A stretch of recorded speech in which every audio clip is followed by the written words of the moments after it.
pag-usapan lang natin ang balita. Ayon kasi guys sa balita, ginagaya ng mga netizens Daniel Padilla maangas sa hairstyle. Wow, grabe guys, no? Alam naman natin guys, talagang ginayang-gaya ang hairstyle ni Daniel Padilla ng mga netizens. Kita naman natin kasi guys, pinapakita nila, tinitiktok pa nila yan, di ba? Kasi guys, alam naman natin guys, marami pa rin hanggang ngayon solid pa rin kay Daniel Padilla. Pero pag-usapan pa rin natin guys ang ginawang article ng balita para malaman natin guys kung papaano ginaya ng mga netizens ang angas ni Daniel Padilla na hairstyle. Iba pa rin talaga ang atak at karisma ni Daniel Padilla sa publiko. Buruin ninyo kahit ang bagong hairstyle niya ay trending sa social media. Siyempre guys, Daniel Padilla yata yan, di ba? Naanimo talaga guys ano man ang hairstylist ni Daniel Padilla, laging ginagaya ng mga netizens. Siyempre guys, mga solid fans ni Daniel Padilla yan. Naanimo talaga guys, si Daniel Padilla ay bata pa lang, pinagkaguluan na yan. Siyempre guys, no, Araneta Coliseum, 32K ang mga nanood. Diba? Napakabata pa lang guys. Siyempre, 16 years old guys ha, Daniel Padilla. Siyempre sa talino niya at sa galing niyang kumanta, talagang pagkakaguluhan siya ng mga tao.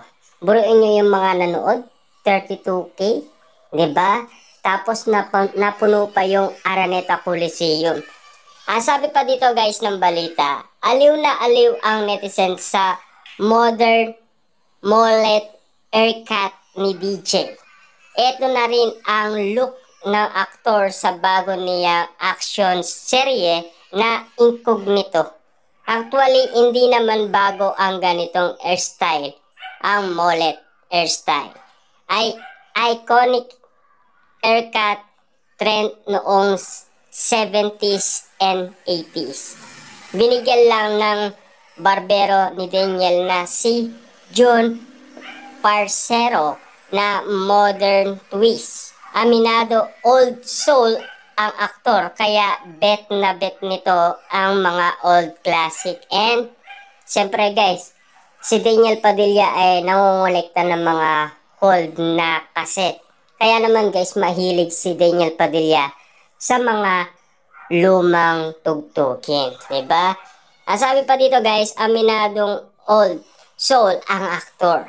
Kaya bet na bet niya ang mga old classic. Siyempre guys, alam naman natin kasi si Daniel Padilla bet na bet niya yan. Hindi niya naman siguro magugustuhan yan kung ayaw niya, diba? Kaya nga naman guys, lahat ng mga netizen umiidolo kay Daniel Padilla ay ginaya umano ang kanyang hairstylist, di ba?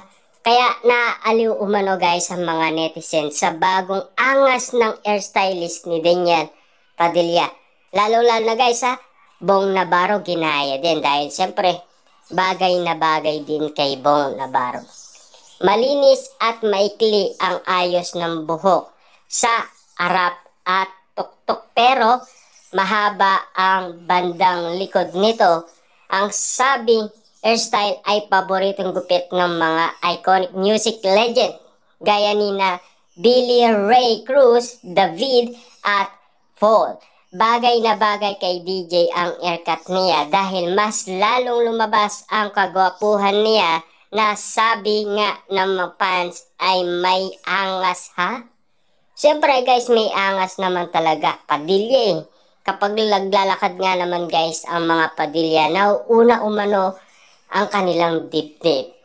Kita nyo naman guys pag si Romel Padilla kapag sila ang naglalakad, diba? Nauuna ang kanilang dibdib. Kasi siyempre guys, angas, action star, diba? Kaya nga naman guys, hanggang ngayon, kuwang-kuwa pa rin guys ni Daniel Padilla ang angas ng Padilla. Dahil siyempre guys, lahi. Kaya nga naman pilit ginagaya ni Daniel Padilla ang kanyang Tito Robin Padilla dahil pangarap niya nga naman guys siyempre, maging action star din tulad din nila. 'Di ba?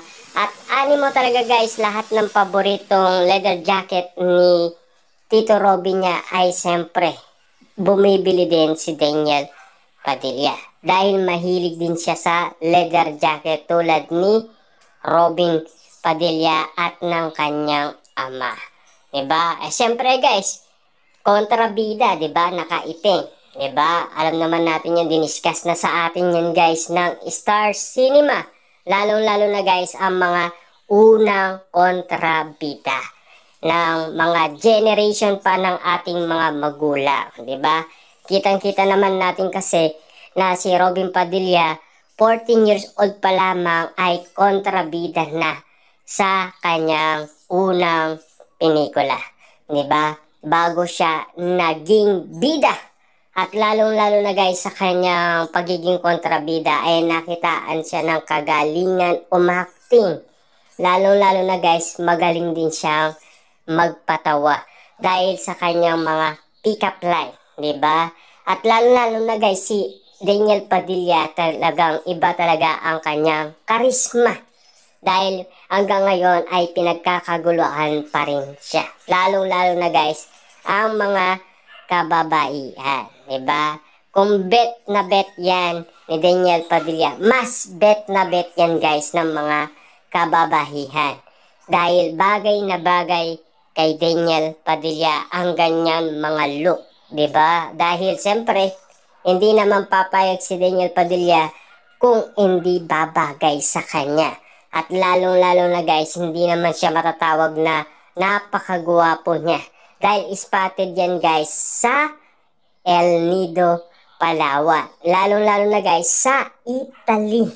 Lalong-lalo na ngayon guys, spotted si Daniel Padilla sa Baguio City. Siyempre, ang dami naman mga kababaihan. Pagkakaguluhan na naman guys si Daniel Padilla. Pero guys, take note sa kanyang pagiging action star, wala siyang leading lady. Yan ay talagang napakaseryoso para kay Daniel Padilla.